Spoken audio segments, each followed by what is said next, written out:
नमस्कार, मैं हूं अंजलि और आप देख रहे हैं यूपी न्यूज 24। तो चलिए शुरुआत करते हैं आज की बड़ी खबर से। विधानसभा में केवल 2 सदस्य हैं और विधान परिषद कांग्रेस मुक्त हो गई है। कांग्रेस को एसआईटी की जांच की मांग करने का कोई अधिकार नहीं है। केशव योगी आदित्यनाथ की सरकार 2.0 के 100 दिन पूरे होने पर बुधवार को लोक भवन में उत्तर प्रदेश के उप मुख्यमंत्री केशव प्रसाद मौर्य ने प्रेस कॉन्फ्रेंस की। वहीं 100 दिन पर एक किताब भी जारी की। अपने विभाग के 100 दिन के बारे में बताते हुए कहा कि 100 दिन में 1 लाख आवास उपलब्ध कराने का लक्ष्य पूरा किया। राष्ट्रीय आजीविका मिशन को हम आगे बढ़ा रहे हैं।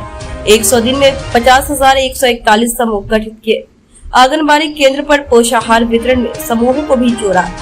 5,820 सखियों को 9.82 करोड़ कमीशन मिला। मनरेगा के माध्यम से 29.13 लाख परिवारों को रोजगार सृजित किया गया। यूपी में हर लोकसभा को शामिल करते हुए 6,291 सरोवर पर काम चल रहा है। 15,169 महिला मेड को 280 रूपए दिया जा रहा है।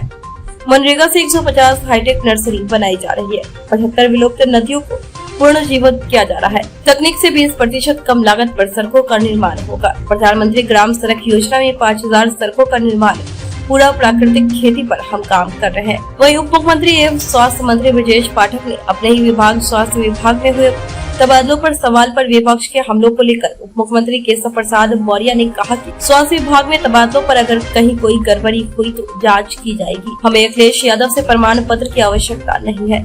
केशव ने कहा कि उप मुख्यमंत्री ब्रजेश पाठक को विभागीय मंत्री होने के नाते तबादले पर सवाल करने या अधिकारी से जवाब मांगने का अधिकार है। वहीं केशव प्रसाद मौर्य ने कहा कि कांग्रेस को जनता ने नकार दिया है।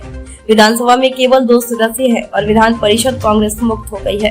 कांग्रेस को एसआईटी की जांच की मांग करने का कोई अधिकार नहीं है।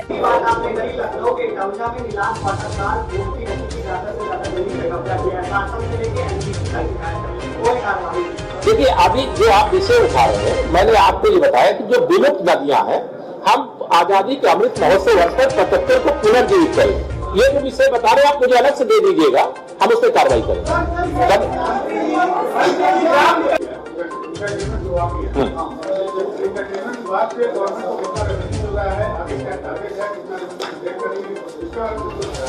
मैं बता दूंगा, एकदम ही आपकी जानकारी के लिए मैं बता दूं।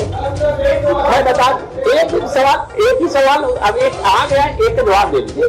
देखिए, एग्जैक्टली इंटरनेट मेरी बात सुनिए।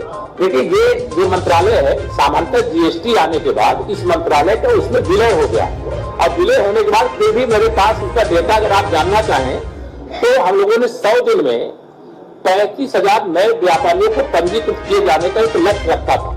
उसमें 76,066 नए पंजीयन हुए हैं। मैं आपकी जानकारी के लिए केवल बता दे रहा हूं। और इस दौरान लगभग 1351 पात्र जो निर्यातक व्यापारी थे, उनको 458.36 करोड़ रुपए का रिफंड भी देने का काम किया गया है। और जो हमारी नीति है, इसी दृष्टि से है कि हमारे प्रदेश के अंदर व्यापार भी बढ़े, रोजगार भी बढ़े और जो हमारे पास सर्विस सेक्टर में और तमाम सारी सुविधाएं वो भी उपलब्ध हो। जी हाँ हाँ हाँ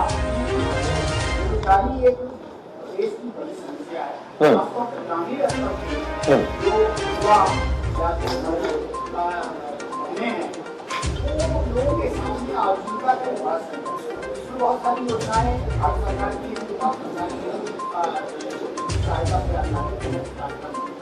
राज्य सरकार या ग्रामीण स्तर पर चाहे मत्स्य पालन हो या छोटी इकाइयां स्थापित करना हो तो पंचायत स्तर मैं आपको बता दे रहा हूँ। पहले तो देखिए योजनाएं क्या क्या है, देखिए योजनाएं आर्थिक रूप से मैं आपको बता रहा हूँ। देखिए, योजनाएं तो एक नहीं अनेक, और उन योजनाओं के माध्यम से ही ये जो रोजगार सृजन की हम बात कर रहे हैं, जैसे महिला सशक्तिकरण के क्षेत्र में आप पूरे प्रदेश के अंदर केवल यूपी ही ऐसा राज्य है जहां बीसी सखी है, यूपी ही ऐसा राज्य है जहां विद्युत सखी है। अभी एक एमयू हम लोग साइन करके आ रहे हैं और उस एमयू को साइन करने के बाद जो हमारी विद्युत सखी के रूप में लगभग 15,000 बहनें है, वह बिल अभी जमा करने का काम करती हैं। तो ऐसे ही अनेक क्षेत्र हमारे हैं। हमारे 50,000 से अधिक समूह गठित हुए 100 दिन के अंदर। पहले ही लगभग 6 लाख समूह हमारे संचालित है।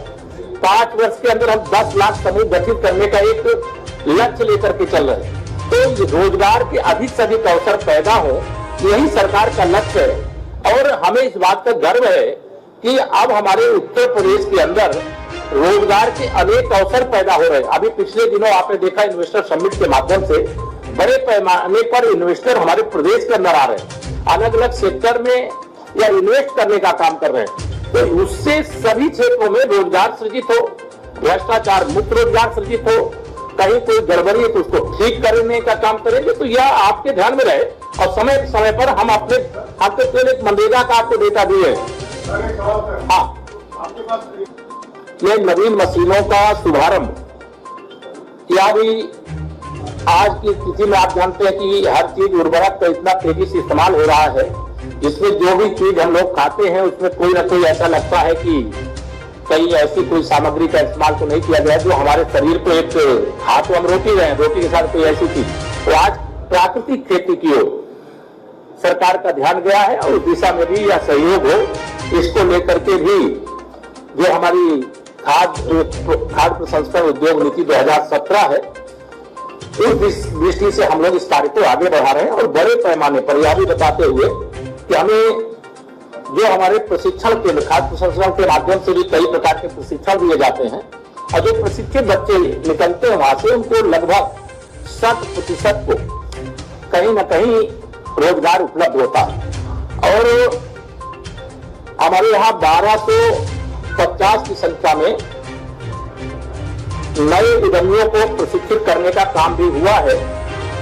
मैं आप सब यहाँ पर इतनी बड़ी संख्या में आकर के आज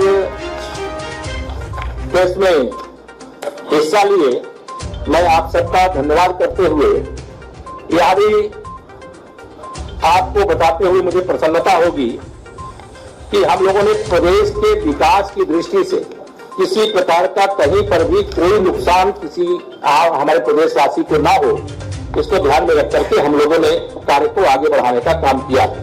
मैं आज आप सब यहाँ पर आए, आप सबका हृदय से धन्यवाद करते हुए और फिर हम लोग आने वाले समय में जैसे जैसे उपलब्धियां हमारी होंगी, कार्यक्रम होंगे, हम आप सबके साथ मिलते रहेंगे। वही एक तो क्वेश्चन कर लीजिए, आज तो विभागीय प्रेस है। खबरों में अब तक लिए बस इतना ही। मिलते हैं फिर ऐसी ही बड़ी खबर के साथ, तब तक के लिए नमस्कार और देखते रहिए यूपी न्यूज़ 24।